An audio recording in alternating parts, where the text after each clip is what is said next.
बिस्मिल्लाहिर्रहमानिर्रहीम।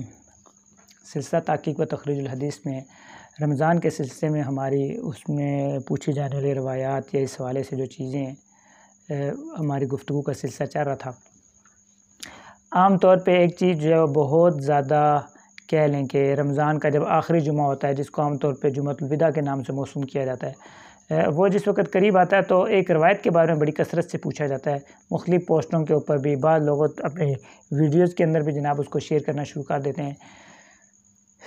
वो रवायत तो बड़ी लंबी है, लेकिन उसका ख़ुलासा यही है कि जुम्मतुल विदा के अंदर जनाब वो बताते हैं कि मखसूस कुछ नवाफिल हैं, अगर वो नवाफिल पढ़ लिए जाएँ, उसमें ये सूरत इतनी दफ़ा पढ़े, ये इतनी दफ़ा पढ़े, ये इतनी दफ़ा पढ़े, तो 4 रकत नवाफिल पढ़ने के बाद आप नियत करें तो आपने जितनी भी नमाज़ें कज़ा की होंगी, 40 साल की, 50 साल की, 70 साल की, बस वो 4 रकत पढ़ने की देर है, वो सारी की सारी जनाब वो माफ़ हो जाएंगी। क़ज़ाए उम्री 4 रकत नमाज क़ज़ाए उम्री के नाम से वो पढ़ी जाती है।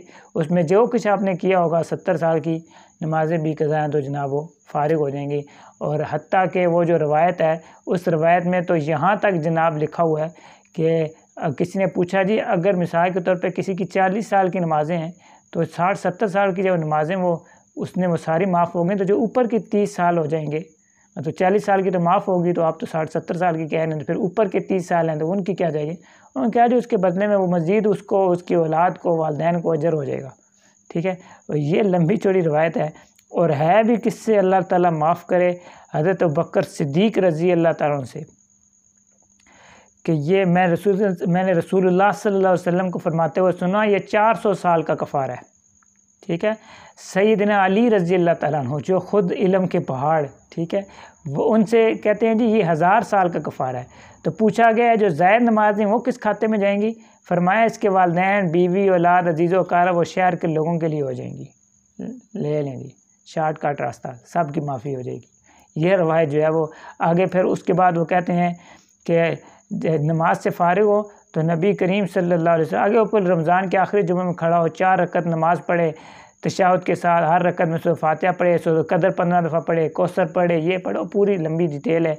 फिर ये दुआ भी साथ पढ़नी है, एक लंबी चौड़ी, वो दुआ इतनी लंबी चौड़ी है वो पढ़नी है जनाब, सही है। उसके बाद कहते हैं कि ये सब कुछ जब हो जाएगा तो आपने जितनी भी नमाज़ें जनाब पढ़ी होंगी वो सारी की सारी माफ़ हो जाएंगी। इंतहाई दर्जे की मौजू, इंतहाई दर्जे की मन घड़त, बनाई हुई, बनावटी, इसका हकीकत से कोई लेन देन नहीं है।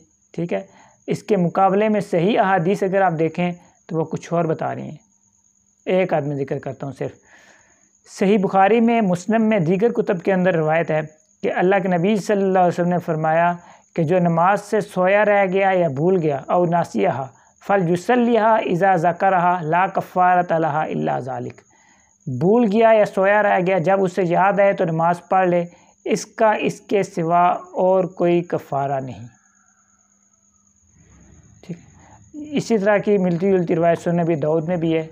ठीक है, मुस्नद अहमद में, दीगर जो कुतुब हदीस हैं उनके अंदर मुख्तलिफ़ अल्फाज के फ़र्क के साथ ये वाली रवायत जो है सही रवायत मौजूद है कि अगर किसी की नमाज रह जाए तो अब जब उसको याद आए तो वो उसकी क्या करे, क़ज़ा करे, और इसके अलावा इसका कोई कफ़ारा नहीं। और इस वाला से फ़िक़ी कुतुब जो है, फतावा जात जो है, खा किसी भी हम्बली हों, शाफ़ी, हनफ़ी, जो भी, तो डिटेल जो है वो हर एक ने अपनी अपनी ज़िक्र की है। और बाकायदा जो बड़े बड़े मुतून हैं, शुरू हैं या फतावा हैं, उसमें बाबु क़ज़ाइल फ़वाइद के हवाले से जो हज़रात जानते हैं उलमाए इस तरह, वो देखें, वहाँ पे बाकायदा ये उन्वान कायम है कि जो फ़ौतशुदा नमाज़ें हैं उनकी क़ज़ा का तरीका क्या है। वो कभी इंशाअल्लाह मौका मिला तो अलग हम जिक्र करेंगे कि बाबु क़ज़ाइल फ़वाइद के तहत उन्होंने जिक्र किया है फ़र्ज़ नमाज, क्योंकि फ़र्ज़ नमाज और जो वितर है उन्हीं की क़ज़ा होगी, सुन्नत वगैरह की क़ज़ा तो होती नहीं है। ठीक है, तो उसकी वो नियत करके बाकायदा एक पूरा प्रोसेस वगैरह जिक्र किया गया है। उस हिसाब से आपकी जितने सालों की नमाज़ें भी कज़ा रहती। बल्कि मैं तो अपनी आदत ये है, बाकी हज़रात को भी ये कहता हूँ, ख़ास तौर पे रमज़ान का एक महीना इस तरह का होता है, एतिकाफ़ में जो हज़रात बैठते हैं, दीगर हज़रात होते हैं, उनको चाहिए कि नफली भी इबादत करें। मैं उससे मना नहीं करता, लेकिन खुदारा जिन लोगों को अल्लाह ने तौफ़ीक दी है, किसी की 10 साल की कज़ा नमाज़ें हैं, किसी की 20 साल की कज़ा नमाज़ें हैं, तो वो अपने हाल पे रहम करें। ये आपके ज़िम्मे कर्ज़ है और इसको लेके आप कब्र में चले जाएंगे। तो वो जहाँ तक हो सके तो अभी से नियत करके अपनी कज़ा नमाज़ों की नियत करें। कज़ा नमाज़ों की नियत करके तो आप उनको कज़ा जो है वो पढ़ें। सिर्फ़ फ़र्ज़ की कज़ा करनी है, फ़जर के 2 फ़र्ज़, ज़ोहर के 4, असर के 4, मग़रिब के 3, इशा के 4 फ़र्ज़ और 7 3 वितर जो है उनको कज़ा करना आपने। इसके अलावा सुनन और नवाफ़िल वगैरह की कज़ा आपने नहीं करनी, और उसकी नीयत भी आपने बस इसी तरह कर लेनी है कि जो मेरी पहली नमाज़ कज़ा हुई है मैं उसकी नीयत करता हूँ, दूसरी की, तीसरी की, इस लिहाज से कज़ा आप करेंगे। वो फ़िकी नोयत की तरफ वो चीज़ निकल जाएगी, इससे मैं इसको शार्ट कर रहा हूँ। जितनी नमाज़ें आपने कज़ा की हैं वो आप उनकी कज़ा ही करेंगे तो माफ़ी होगी, ठीक है। कज़ा के अलावा इस तरीके से जो मन घड़त किस्म के नवाफ़िल और इस तरह की जो पोस्टें हैं, इनका शरन कोई एतबार नहीं। अहादीस में बाकायदा लिखा है, उलमा मुहक्किकीन ने, दीगर हज़रात ने भी ये सारी चीज़ें इसमें कवर की हैं कि इस तरह की चीज़ें जो हैं वो गलत हैं, बिल्कुल दुरुस्त नहीं है। आप कज़ा ही करेंगे तो तब भी इसकी माफ़ी होगी, इसके अलावा कोई माफ़ी नहीं। दीगर जो हमारे हिंदुस्तान के बड़े दालिफ्ता, पाकिस्तान के दीगर हज़रात ने भी जो मुआसिर दालिफ्ता हैं अरब के, उन्होंने भी बाकायदा इस हवाले से लिखा कि इस तरह के रवायात जो हैं वो मौजू मनगढ़ंत हैं, इनका हकीकत के साथ जो है वो कोई ताल्लुक़ नहीं है। इसके अलावा फ़ुक़हा, हनफ़ी हों या दीगर हों, उन्होंने भी इसके ऊपर जो है वो नक़द की है। मुल्ला अली कारी रहमहुल्लाह की मशहूर किताब मौज़ूआत कबीर जो है, उसके अंदर उन्होंने इस हवाले से ज़िक्र किया है। वो कहते हैं कि जिसने रमज़ान के आखिर मतलब उसको पूरी रिवायत को ज़िक्र किया, उसके बाद फरमाते हैं कि यकीनी तौर पे ये जो कुछ ज़िक्र किया गया है बातिल क़तअन, ये कतई तौर पे बातिल है, क्योंकि ये इजमा के ख़िलाफ़ है, ठीक है।